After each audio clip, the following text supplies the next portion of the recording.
F is a tall letter. It starts on the ceiling line, it goes straight across to the left, it curves, and then it goes straight down to the baseline. Then for your crossbar, you start just barely to the left of the ladder and come straight across.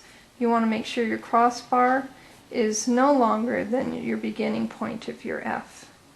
So go across on the ceiling line, curve down, and go straight down to the baseline, and then cross your letter. Lowercase t is not a short letter or a tall letter. It starts just barely above the waistline, goes down, and just as you're touching the baseline, you curve it back up. And you cross it much like the F. So just a little above the waistline, down to the floor, curve it up, and then cross the letter. Now if you have a double T in a word or a double F, you draw the main part of the letter of both letters. And then you come back and cross both at the same time. Now let's say you have an F and a T in a word like often. You do the same thing. The main part of both letters and then cross both letters.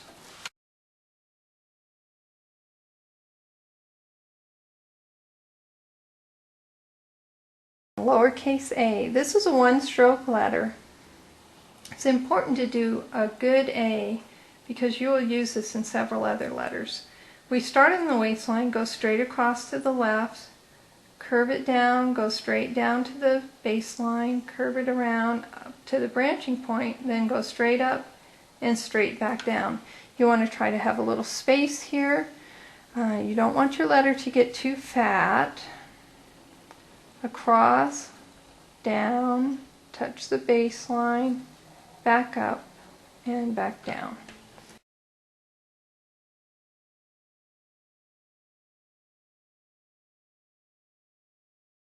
G also has an A in it, so draw your A, back up to the beginning, and then come down to the basement and go straight across that basement line, just like the J and the Y.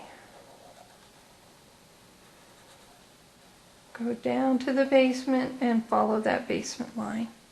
Q is almost the same as a G. It also starts with an A, short letter, that goes down into the basement. Once you touch that basement line, you do a quick little slanted line back up toward the right.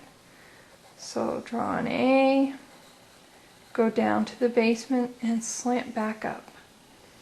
And even the number 9 has an A in it, only this A starts on the ceiling, it goes down past the waistline, and then down to the floor. Ceiling, and then down to the floor.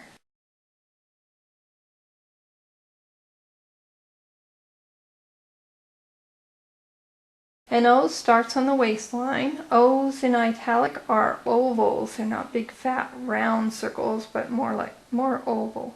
Start on the waist. Go counterclockwise. Round, touch the floor, back up to the beginning point. If you want, you can go just barely past where you started.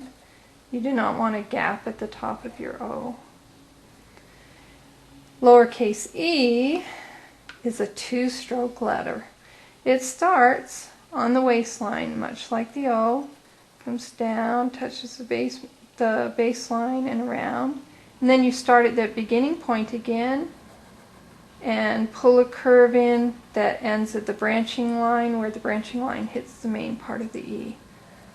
So stroke 1, stroke 2, stroke 1, stroke 2.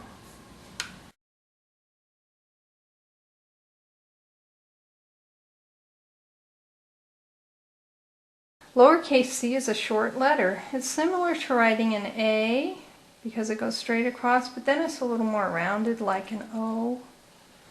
Touch the floor. So across the waistline, curve it a little, touch the floor. Lowercase s starts like a C, but it has a tighter curving line. Make sure the top part of your S is a little bit smaller than the bottom part of your S, or it will look like it's upside down. So go across a little, curve around, keep curving, hit the floor, and go straight across. Across, curve, keep curving, straight across the floor.